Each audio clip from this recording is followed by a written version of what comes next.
So we're going to go for the process using Navisworks for clash detection. So we have here our view of the structure and the plumbing system. So I'm just going to change this one to become NWC structure. I'm going to duplicate it.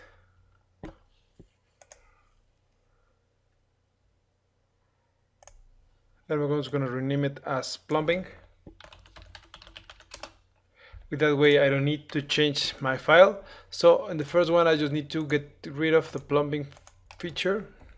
It will set me with all the elements, with all the columns, beams, and I have already turned it off all the other elements that I don't need quite still. So I can still do it with the generic models, or I can select all of the elements and find out what is that selection. Filter, I have generic models, columns, foundations, framings. Okay, so I'm just going to export it to Navisworks. Say we already have here, it's Navisworks.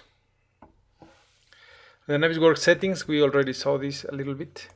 It says I don't want the construction parts, but I want the element IDs, the element properties. I don't want the linked files to be working.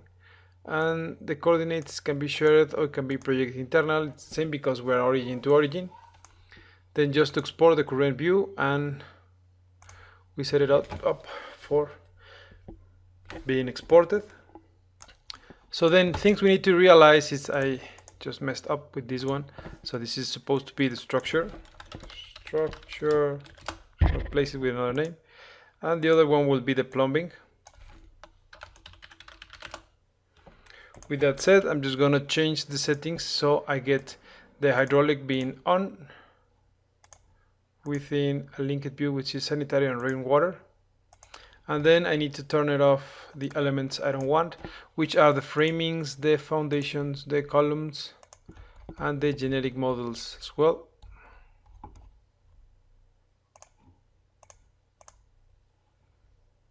And I have something like this. With that being placed, I can do the same thing, but now I need to check that what I wanted to have is the linked files. I should call it 01 sanitary, and then export it as well. And now we can check how everything goes on Navisworks.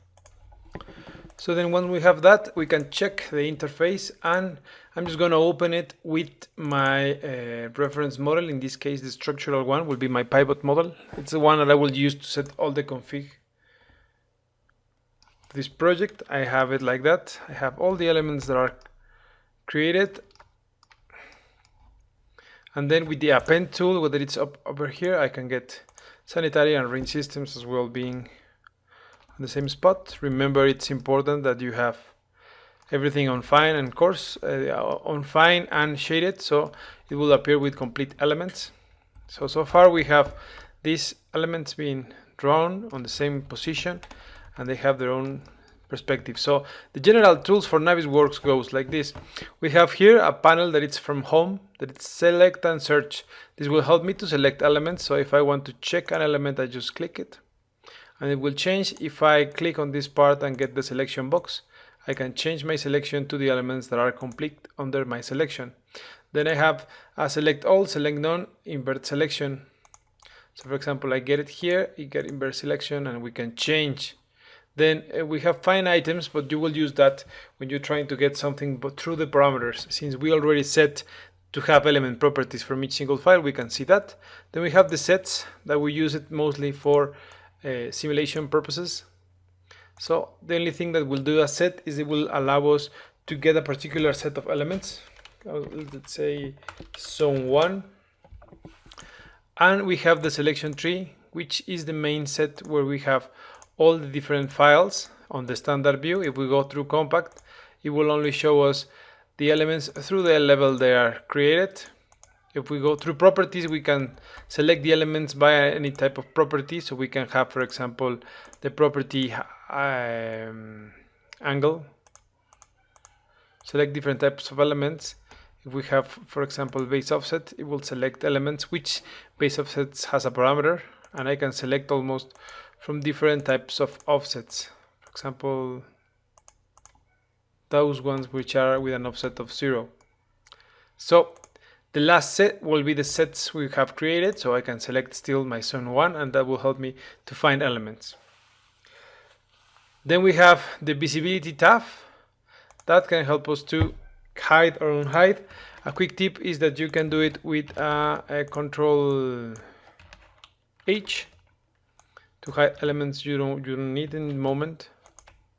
You can set up on hide all or hide unselected to change the properties. Then we have here on the main bar a display which goes from properties, quick properties, and links. So once we select an element, it will show us its properties. But I need to select it just by single one. It shows us here the properties they have on each single value.